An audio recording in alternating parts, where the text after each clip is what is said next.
Hello बच्चों, please read the question. हमारे पास question है, ये से पढ़ें। क्वेश्चन में दे रखा है बच्चों, different fraction oil are separated by. ठीक है, तो different fraction of crude oil मतलब जो भी क्रूड ऑयल होता है हमारे पास, उसको कैसे हम लोग सेपरेट कर सकते हैं। ठीक है, तो देखो, जो भी क्रूड ऑयल होता है हमारा, ये लिक्विड फॉर्म में होता है, और लिक्विड फॉर्म में जब भी जो मिक्सचर होते हैं ना, उसको सेपरेट करने के लिए डिस्टिलेशन प्रोसेस किया जाता है। बट यहाँ पे तीन चार तरह के डिस्टिलेशन प्रोसेस है, तो आइए चेक करते हैं कि कौन सा डिस्टिलेशन प्रोसेस होगा। ठीक है जी। तो अगर मैं बच्चों बात करूँ की कॉन्सेप्ट की अगर मैं बात करूँ बच्चों, तो ये क्वेश्चन आया basically purification of compound. Purification of compound, ठीक है जी। एंड ऑप्शन फर्स्ट में दे रखा है बच्चों हमारे पास सिंपल डिस्टिलेशन। सिंपल डिस्टिलेशन, ठीक है जी। तो देखिए, सिंपल डिस्टिलेशन में क्या होता है बच्चों, हम लोग मिक्सचर को सेपरेट करते हैं। ठीक है, जो कि बेसिकली दो हमारे पास ऐसा सॉल्वेंट होना चाहिए जिसका बॉइलिंग पॉइंट क्या होना चाहिए, डिफरेंट होना चाहिए। ठीक है, तो बॉइलिंग पॉइंट यहाँ पे बच्चों डिफरेंट होना चाहिए। ठीक है, एंड बेसिकली मोर देन कितना होना चाहिए, 80 केल्विन।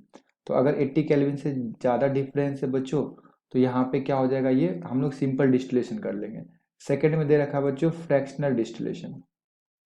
फ्रैक्शनल डिस्टिलेशन, तो फ्रैक्शनल डिस्टिलेशन में क्या होता है बच्चों, व्हेन जो बॉइलिंग पॉइंट डिफरेंस, जो दो हमारे पास लिक्विड है, ठीक है, हमारे पास लिक्विड है, दो लिक्विड है, ठीक है, इसका जो बॉइलिंग पॉइंट का डिफरेंस आना चाहिए जो बच्चों, डिफरेंस ये आपका 10 डिग्री सेल्सियस के करीब आना चाहिए। ठीक है, बॉइलिंग पॉइंट का डिफरेंस कितना आना चाहिए, 10 डिग्री सेल्सियस के अराउंड। जैसे कि जो भी हमारे पास क्रूड ऑयल होते हैं, ठीक है, जो हमारे पास क्रूड ऑयल होते हैं, जो भी पेट्रोलियम होते हैं, तो उसका जो बॉइलिंग पॉइंट अगर आप देखोगे तो अप्रॉक्स कितना होता है, ये 10 डिग्री सेल्सियस के अप्रॉक्स होता है। तो क्रूड ऑयल को बच्चों हम लोग फ्रैक्शनल डिस्टिलेशन से क्या कर सकते हैं, सेपरेट कर सकते हैं। तो इसका अगर देखा जाए तो करेक्ट आंसर क्या हो जाएगा, answer number 2 is the fractional distillation. Third option में दे रखा है बच्चों, इसे भी चेक कर लेते हैं, स्टीम डिस्टिलेशन। ठीक है, तो स्टीम डिस्टिलेशन में क्या होता है बच्चों कि दो हमारे पास क्या होते हैं, सॉल्वेंट होते हैं, जो कि एक दूसरे में क्या होते हैं, इमिसिबल होते हैं। ठीक है, इमिसिबल इमिसिबल सॉल्वेंट होना चाहिए हमारे पास, इमिसिबल सॉल्वेंट होना चाहिए। वो दोनों को हम लोग क्या करते हैं बच्चों, अलग अलग टेम्परेचर पे हीट करके और इसे बाहर कर देते हैं। ठीक है, स्टीम डिस्टिलेशन के थ्रू।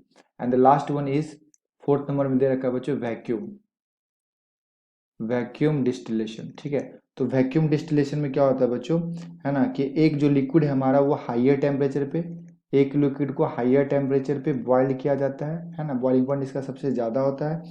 एंड जो दूसरा लिक्विड होता है हमारा बच्चों, उसका जो बॉइलिंग पॉइंट होता है वो थोड़ा सा कम होता है। ठीक है, बॉइलिंग पॉइंट जो दूसरे लिक्विड का होता है, सेकेंड लिक्विड का, ये क्या होता है बच्चों, कम होता है। ठीक है, तो जो हमारे पास क्रूड ऑयल होते हैं, क्रूड ऑयल को बच्चों फ्रैक्शनल डिस्टिलेशन से सेपरेट किया जाता है, क्योंकि क्रूड ऑयल के अंदर जो भी लाइक कंपोनेंट होंगे, जो भी हमारे पास सॉल्वेंट होगा, उसके बीच का जो डिफरेंस होता है बच्चों, है ना, बॉइलिंग पॉइंट का डिफरेंस, ये कितना होता है, अप्रॉक्स 10 डिग्री सेल्सियस होता है। ठीक है, तो इसे फ्रैक्शनल डिस्टिलेशन के थ्रू हम लोग सेपरेट कर सकते हैं।